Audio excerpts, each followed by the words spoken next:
Today I'm going to show you how to prepare these delicious candied yams. Before we peel the yams, we're going to take them over to the sink and give them a good scrubbing. For this recipe, you can also use sweet potatoes.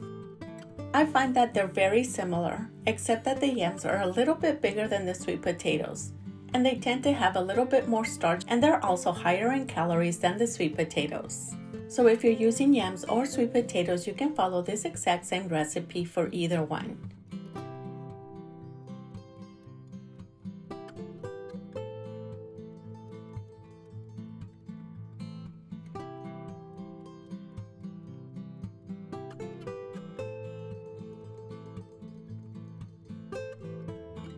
Once we're done peeling the sweet potatoes, we're going to slice them into half-inch pieces like these. With the 3 large yams that I used, it gave me 8 cups of sliced sweet potatoes. To prepare my sweet yams, I'm going to use piloncillo instead of brown sugar. Therefore, I'm going to start by heating up 1/4 cup to 1/2 cup of water over low-medium heat. Then I'm going to add 1 cone of piloncillo broken down, which is about 7 ounces, and 1 stick of cinnamon. By doing this, it's going to help to soften up the piloncillo, and it's going to help it to break it down a lot easier. I started out with 1/4 cup of water, but it seems like it needs a little bit more water, so I'm going to add another 1/4 cup. I ended up using 1/2 cup of water exactly. You can also replace the water with orange juice to add more flavor to the yams. After 1 to 2 minutes, the piloncillo is now softening up, so now we're going to begin to add the rest of the ingredients, which includes 1 cup of salted butter.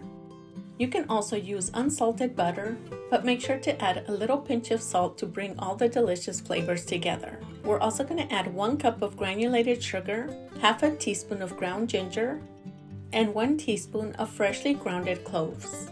And that is pretty much everything that I used to prepare the candied yams. We're going to cook these ingredients over low-medium heat for about 8 to 10 minutes.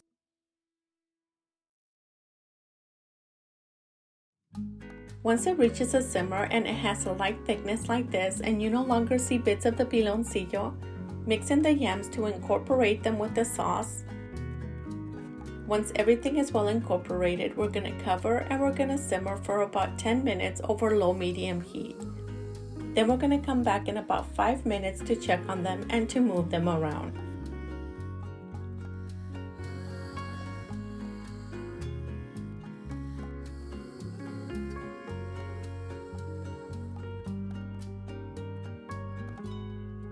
At this point, we're going to remove the lid and we're going to leave it off. We're going to continue to cook the yams for an additional 25 to 30 minutes over low-medium heat. During that time frame, we're going to come back and check on it every 10 minutes to give it a light stir. You don't want to move them around too much, otherwise they will break. But even if they break, they'll still taste delicious. With the ingredients we use, this is starting to smell so delicious. Using piloncillo to prepare the yams gives it such a unique flavor that you don't get when using regular brown sugar. If you can't find piloncillo in your grocery store, check out my Amazon storefront in the description of this video.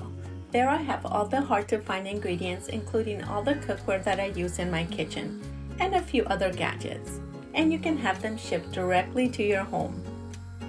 The yams have been cooking for about 20 minutes. At this point, I'm going to check the doneness because my pieces were fairly small.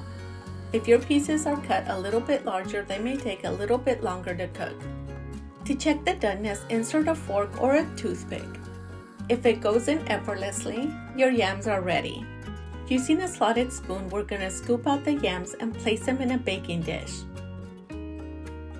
The sauce remaining in the stock pot, we're going to continue to simmer over low heat for an additional 8 to 10 minutes so we can thicken up a bit more.